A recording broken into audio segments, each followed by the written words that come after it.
Halo semuanya, pernah nggak sih kalian bertanya-tanya bagaimana sebenarnya hubungan antara hormon ovarium dan lapisan endometrium di rahim perempuan? Nah, di video ini kita akan membahas siklus hubungan hormon endometrium dengan ovarium secara sederhana.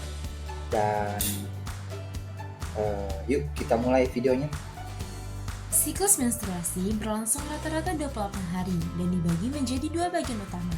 Yang pertama, siklus ovarium yang terjadi di ovarium atau di indung telur. Yang kedua, siklus endometrium yang terjadi di lapisan rahim bagian dalam. Keduanya saling berhubungan erat melalui kerja hormon yang diproduksi oleh otak dan ovarium.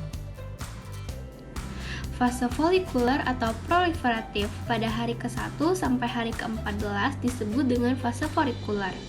Pada fase ini, hipotalamus mengeluarkan hormon GnRH atau gonadotropin relaxing hormone yang merangsang kelenjar hipofisis anterior untuk mengeluarkan dua hormon penting, yaitu satu FSH atau follicle stimulating hormone, yang kedua adalah LH luteinizing hormone.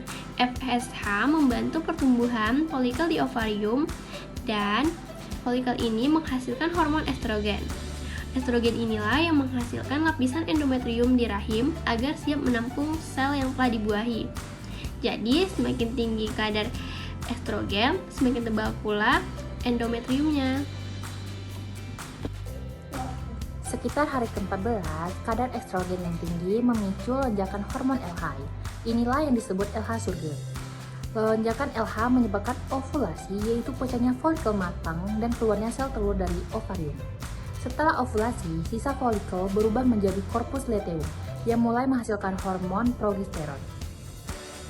Dari hari ke-15 sampai hari ke-28 adalah fase lutea. Progesteron yang dihasilkan oleh corpus luteum membuat endometrium menjadi lebih tebal dan kaya pembuluh darah, siap menerima embrio jika terjadi pembuahan. Kalau tidak terjadi pembuahan, corpus luteum akan menyusut dan kadar progesteron serta estrogen menurun drastis. Di fase menstruasi, di mana penurunan hormon ini menyebabkan lapisan endometrium luruh keluar melalui vagina sebagai darah menstruasi. Setelah itu, siklus baru akan dimulai kembali. Bisa disimpulkan bahwa FSH dan LM mengatur kerja ovarium, dan sedangkan estrogen dan progesteron mengatur pertumbuhan dan peluruhan endometrium. Keduanya bekerja harmonis agar tumbuh siap menanggapi kemungkinan kehamilan setiap bulannya. Menakjubkan ya, bagaimana sistem hormon bekerja begitu teratur. Terima kasih sudah menonton, semoga bermanfaat.